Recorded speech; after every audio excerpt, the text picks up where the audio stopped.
Hey, good evening. It's Wednesday, August 21st. Welcome back to another edition of Everyday Talk 24/7. It's just after sunset. You can see dusk behind me.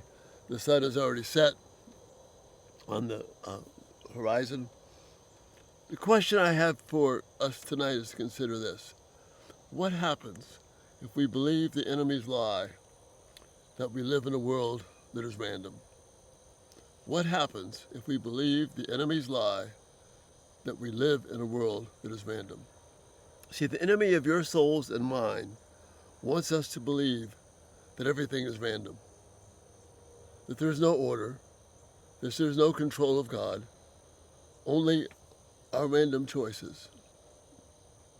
So we live in a civilization, for the most part, which has radically changed in the last 50, 60 years, where we don't believe there's any order. We don't believe that there's a creator. We believe we are the product, and that God is the product of an evolutionary process. We've been taught to think that way. Our universities think that way. Our high schools think that way. Sadly, our middle schools, elementary schools, and kindergartners think that way. And too many of us as Christians don't even realize we've been taught to believe and act like the world is random. We feel like it's wrong to say that God is the creator. We believe it's wrong to say that He is the one who determined how the world lives. We think that that's just a narrow opinion. So the enemy's lie is we live in a world that's random. It's an evolutionary process. We believe this way for a while, we believe that way for a while, depending upon who is dominating. And in fact, it's the illustration of the survival of the fittest in terms of intellectual ideas. Whoever talks the loudest, says the most, has the most weight, most power, they win. And it changes from generation to generation, and now sometimes from day to day. But you see, when Paul, we looked at last night, when Paul was confronted with this kind of thinking in Acts 17 on Mars Hill, when he had this whole myriad of gods to choose from, who were many of them in competition with each other according to the teachings and the myths, so there was no order and purpose, there was always chaos. And Paul says, no, we live in a world that was created by God. He determines the exact places where we will live. He gives us our next breath. He doesn't need us to worship Him.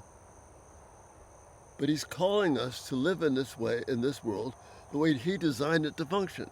And the last thing the enemy of our souls wants is for you and me to live in this world the way that God designed it to function. And it's as basic as what happens when you pour water in your gas tank. Yes, you can physically do it, but your car won't run. When we live life based upon random thoughts and chaos and not according to God, it's the same net effect as pouring water into a gas tank. It doesn't work. Look at around us right now. Is life working on a governmental scale, on a national scale, even an educational scale? We can't decide anything. We can't decide what gender you are. We can't decide how sexuality should shape and how we should view sexuality. We can't decide about marriage. Some people say yes, some people say no. We're in chaos at root because we live the enemy's lie. The enemy's lie is there is no order. That God is just another cog in the machine to keep us from getting what we want. That life is random. But brothers and sisters, it's not random. The chaos that we see is not because God created it. The chaos that we see It's because we have chosen to live according to the world's understanding that life is random. And it's not. God has planned all of these things for His glory and our good, for our benefit. So again, I'm asking you to think deeply about this with me. The choices you make, the direction you take, the things that you value. Is it because that you believe the enemy's lie, that everything is random?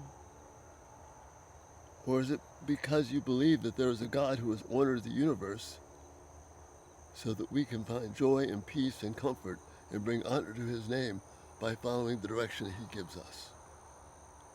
That's the thought for this night. Listen to the question again.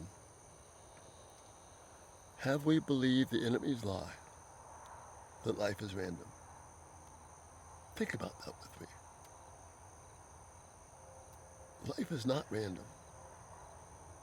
Life is unfolding for the honor and glory of God. And that's where we find peace, joy, and commitment. Just as Psalm 62 says, only in God is my heart at rest. Think with this with me. It's important. It's important for you, for your children, for the decisions that you make. Again, as the sun comes in, it settles down, darkness sets in, rejoice that life isn't random, that your God is the mighty God. He's the awesome God. You have a great night, and Lord willing, we'll see you tomorrow. Bye-bye.